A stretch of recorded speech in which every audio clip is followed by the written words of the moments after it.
Hi guys, this is Kevin with Fleetline Insurance Services. I hope you guys are all doing well and making money with trucking. We, I'm with Fleetline Insurance Service, and we provide all types of coverage for trucks, all types of insurance coverage for trucks. And you can reach us at fleetlineinsurance.com, or you can call us at 1 800 405 7421, 1 800 405 7421. And, as you all know, insurance is a very important part of trucking. And there are a lot of things that we, as trucking companies, need to be very careful when you're getting the appropriate insurance, and ask the right questions, get the right information, so you can you can get a policy that is going to protect you in case of an accident or a damage. A lot of truckers that I know, they simply think that having a policy in place is enough, and they're happy with the insurance agent getting them whatever policy, as long as they have a liability policy or a physical damage policy. But believe me, it's very important. There are so many different types of policies. There are so many different types of insurance companies that it's very important for you to know what is the appropriate insurance for your type of business. Because if you get insurance and you've not read everything in the not in the contract, but you've not at least read the main points in the declarations, or have not asked your agent to get you a policy that is going to serve your needs, you might be surprised that when you get into a claim, it can be denied. It could be the insurance company might give you problems paying that claim. So today I'm going to highlight 8 different points of importance that every trucker should keep in mind, or every trucking company owner, operator, what have you should keep in mind before purchasing truck insurance. So the first thing is basically it relates to something about starting a trucking business, but I'm gonna bring it up regardless. So the first thing I think is, if you are not a truck driver as of now and you don't have a CDL, but you're planning to become a truck driver and start your own company. So the first thing, if you're planning to start a company, maybe it's 2 years from now or 1 year from now, get a DOT number. So I say that because as older the DOT number gets, you accumulate more experience. So which means even if you've not used it, when an insurance company is going to pull up your DOT number, it's going to tell them that you are an experienced company. So it always benefits having an older DOT number versus a new one. So if you're somebody who's planning to go into business, 1 year from now, get your DOT number now. The second thing is also getting your CDL. I see a lot of guys who tell me, I'm gonna change careers and go to a truck school next year. So if trucking is where you want to be, if you want to get a CDL license, just join the truck driving school now, even if you want to get your CDL next year and you want to join the industry next year. Simply because the older the CDL, the better insurance rates you'll get, because it reflects your experience, even if you've not driven it, but they go by the date the license was issued. So it's always going to help you. So if you're planning to get into trucking, go get some weekend classes whenever your time is off from your current job. Get your CDL. So the other thing that's very, very important is knowing your insurance limits. So like the major part of your policy is going to be your liability limits. It's also called the liability or the combined single limit of liability. The FMCSA, or the Federal Motor Carrier Safety Association, and the DOT require a minimum $750,000 limit for your liability. But you can get that and have your policy active, or your trucking company in an active status, but that might not be sufficient for all the freight forwarders and the brokers that you want to work with. So it's important that you ask your customers, ask your trucking company, ask your brokers, hey, what limit do you want me to get? Because you might be surprised if you have a policy in place and you go and pick up a you want to pick up a load from them. They might look at the certificate and say, hey, you don't have enough insurance. We require $1 million, or we require more than that. So before you lock into a policy, ask your customers, ask your brokers, ask your trucking company what type of coverage they need. You cannot go below 750 because that's a legal requirement by the FMCSA, but you can always go above. So get the appropriate coverage.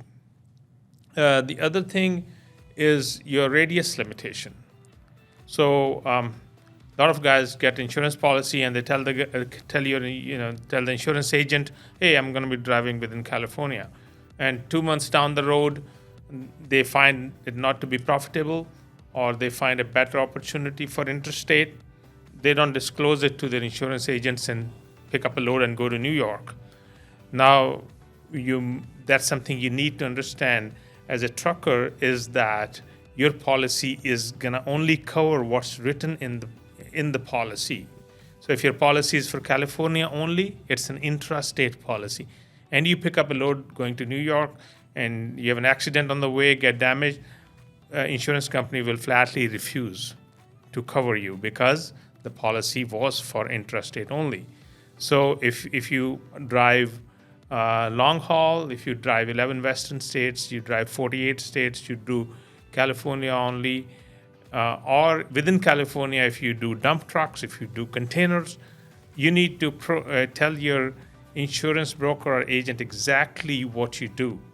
And then if there's any change going forward, let's say you bought a policy for containers and you want to move on and take loads to Texas, before you do that, you need to tell your insurance, hey, I'm changing my my business operations. I need now I need to go to long haul, or I need to go to do loads to New York, whatever the case may be.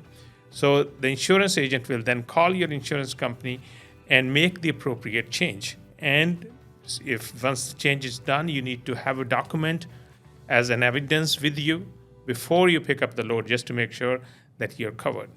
So very, very important. And the other thing is the rating. So a lot of times I've never seen a lot of companies, or pretty much I've never seen anybody checking the insurance ratings as from the trucker's perspective. So rating is like a credit for individuals. It's a credit for credit, pretty much a credit kind of rating, if you will, where if you'll see insurance companies that have your policy, either they're A rated or B rated or C rated or D rated, whatever. So what does that mean? A-rated companies means they are very good companies to work with. That means if your insurance company is A-rated, that means they're in good financial standing, they pay their claims on time, and they have a good rating, they have good reviews. If it's B, that means they're okay, still okay to work with. But if they're C, that means either they're not in good financial standing or they don't pay their claims on time. If it's D, E, F, it gets worse.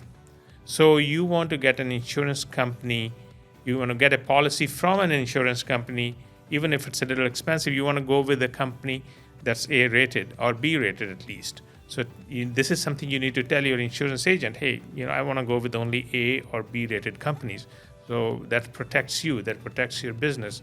And you can yourself, if your insurance agent brings up a quote and sends you a quote that's going to say, okay, hey, I'm going to write your policy this with this company, you don't need to even ask them. You can go to ambest.com, ambest.com, type in the name of the insurance company that he's going to provide coverage with, and they'll tell you the rating of the company. So you don't even have to ask them, but make sure you have your insurance coverage with A or B rated company. The next thing is about um, what about your cargo coverage. That's again very very important, and a lot of truckers make mistakes when dealing with cargo coverage. First of all, regular cargo coverage does not include refrigerated loads. So if you have cargo coverage for $100,000, it's going to cover dry loads for $100,000. If you're hauling a refrigerated trailer or a container, and you don't have the reefer breakdown coverage, you're out of luck. It's not going to cover it. So make sure you tell your agent exactly if you haul reefers, even you do it 2 or 3 months a year or seasonally or whatever. You need to tell the insurance agent exactly that I need cargo coverage with reefer breakdown. So you need to appropriate exactly, or kind of tell them, the insurance agent, what commodities you haul. So for example, some of the commodities need special endorsement. If you're doing dry loads, now liquor is a dry load, for example, but it needs special endorsement. So if you don't have that special endorsement on your cargo policy, and you're hauling a load of liquor, it gets damaged, it's not going to be covered because you don't have the endorsement. So there are special commodities that need endorsements. So make sure you know your business.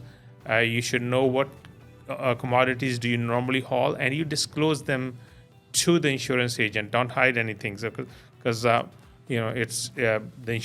insurance company will only pay to the extent that they have a commitment with you. Insurance is a contract, so please make sure you kind of communicate that. And then your physical damage policy. See, most of people have a misconception about physical damage policy. They think that if their truck is, the market value of the truck is $50,000, and they get a coverage for $70,000, in case it's a total damage, they'll get the $70,000. It's wrong. Regardless of what's the amount of coverage, as long as it's not below the market value, you'll get only up to the market value of the truck. So there's no use paying that extra premium. So look at the market value of your truck. Don't go under, because if the truck is valued at $50,000 and you have coverage for $30,000, the insurance will pay up to $30,000. But if the truck is valued at $50,000 and you have a coverage for $70,000, they'll pay only $50,000. So know your right coverage. Don't pay extra money to the insurance. And then the other important part is the non-owned trailer. See, a lot of these companies that work ocean containers and a lot of the truckers that provide only power units to other trucking companies need non-owned trailer coverage. So non-owned trailer coverage becomes active for that trailer that is hooked to your truck.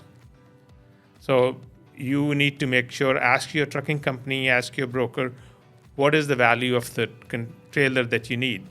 And then provide that. It could be $40,000, it could be $50,000, it could be $25,000, but that should meet the requirements of your company.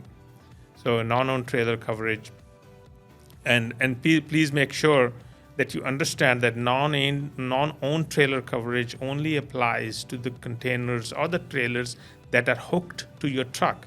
Now, if you unhook the container or trailer and park in your yard unhooked, that's not covered. It has always for the coverage to apply. At the time of damage, the container or the trailer has to be hooked to your truck. So that's very, very important. And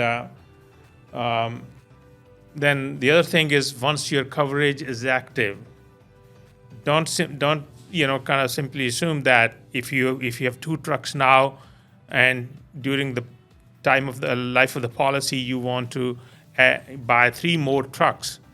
Before you buy 3 more trucks, talk to your insurance agent and ask him, I'm planning to buy 3 more trucks.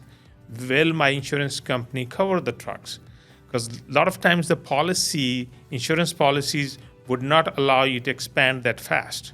So they would be skeptical about you adding, a lot of trucks at one time. So you need to make sure you get your insurance agent's approval before adding trucks, because otherwise you'll be surprised. You might commit to buying trucks and the insurance company might say, hey, no, we can only cover 1 more.